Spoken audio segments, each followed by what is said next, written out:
بسم اللہ الرحمن الرحیم۔ اس وقت میں قیدو کی قبر پر جنگ میں ہوں، جہاں پر میرے پیارے دوست طاہر عباس شیرازی، فاروق حسین قادری، اشفاق انجم، ابراہیم عادل، غضنفر ترمذی موجود ہیں۔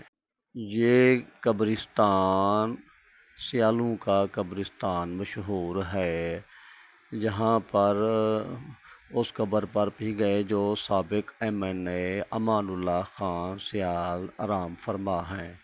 ایک درگاہ بھی بنی ہوئی ہے اور ساتھ ہی ایک بہت بڑا امام بارگاہ بھی موجود ہے۔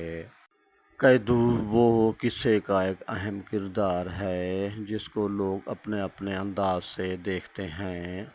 جھنگ ایک خوبصورت شہر ہے۔ جھنگ کے رہنے والے علم، ادب اور ثقافت سے پیار کرتے ہیں۔ ابراہیم عادل صاحب نے مجھے اپنی نعتیہ کتاب حرف ثنا عطا کی۔ غضنفر ترمذی نے اپنی نعتیہ کتاب تجلیوں والی جالی عطا کی۔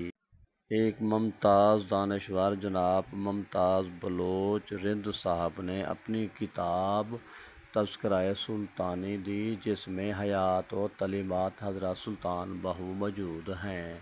میرے آج کے اس بہترین پروگرام کے میزبان محترم جناب طاہر شیرازی صاحب تھے اور وہ اپنے دوستوں سے ملوانے کے لیے لے گئے، اور عشائیہ جو تھا وہ جناب اشفاق انجم صاحب نے دیا، جس میں اس نے مقامی شعراء کو بلایا اور ایک بڑی شاندار ادبی نشست ہوئی۔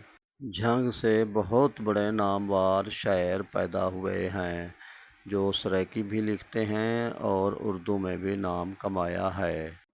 ان اہل قلم حضرات نے فرقہ پرستی کو ناکام کر دیا ہے۔ اب یہاں پر سب مسلمان متحد ہو کر رہتے ہیں۔ ویسے میں نے متعدد امام بارگاہ دیکھے تو دل نے کہا کہ جھنگ کو امام بارگاہوں کا گھر کہہ دوں۔